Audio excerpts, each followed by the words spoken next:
අද අපි කතා කරමු රොබර්ට් නොක්ස්ගේ එදා හෙළදිව පොතේ තියෙන චිත්‍ර කිහිපයක් ගැන.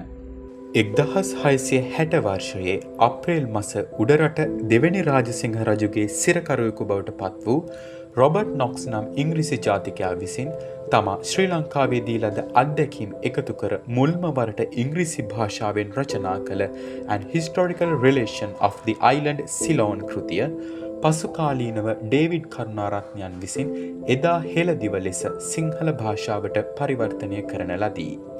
එහි ඇතුළත් රොබර්ට් නොක්ස් විසින් අඳින ලද චිත්‍ර අතීත ශ්‍රී ලංකාව පිළිබඳ දැනගැනීමට හැකි වැදගත් මූලාශ්‍ර ලෙස සැලකිය හැකිය. රොබර්ට් නොක්ස්ගේ චිත්‍ර අතරින් තියෙන වැදගත්ම චිත්‍රය විදියට අපිට දෙවැනි රාජසිංහ රජතුමාගේ චිත්‍රය හඳුන්වන්නට පුළුවන්.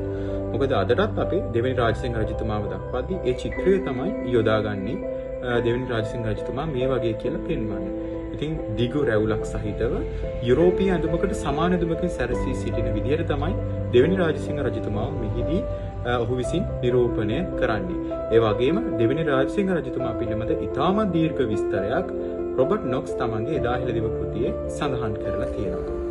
යුරෝපයට එතරම් නුපුරුදු සිංහල නිලධාරියෙක්, තල් අත්තක් උසුලා සිටින හෙල්ලයකින් සන්නද්ධ සිංහල හේවායෙක්, වංශවත් උඩරට සිංහල කාන්තාවක්, දරුවෙකු සුරතල් කරමින් ආහාර ගනිමින් සිටින ස්වාමියාට සැලකිලි දක්වන බිරිඳක්, වටාපතක් අතින්ගත් බෞද්ධ භික්ෂුන් වහන්සේ නමකට ආචාර කරන මිනිසෙක් යනාදිය දැක්වෙන සිතුවම්ද, සිංහලයා සීසෑම, ගොයම් කොළය, කරක්ගෙඩිය භාවිතයෙන් මාළු ඇල්ලීම දක්වන සිතුවම්ද ඔහු විසින් සිය කෘතියෙහි ඇතුළත් කර ඇත.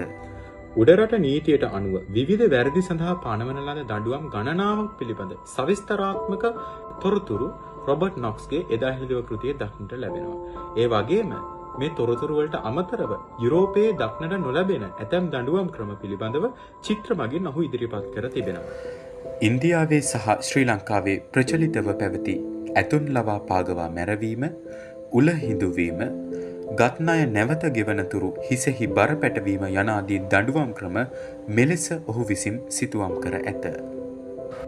මං හිතනවා අද වීඩියෝ එක ඔයාලා හොඳට රස විඳින්න ඇති. ඒ වගේම එදා ලංකාව මොන විදිහටද තිබුණේ කියලා විදේශිකයෙක්ගේ ඇසින් යම් තරමකට දැනගන්න ඉගෙන ගන්න ඇති කියලා. ඉතින් අපි නැවතත් මේ වගේම වීඩියෝවකින් ඔන් බුක් ටෝක් හරහා හමු වෙමු.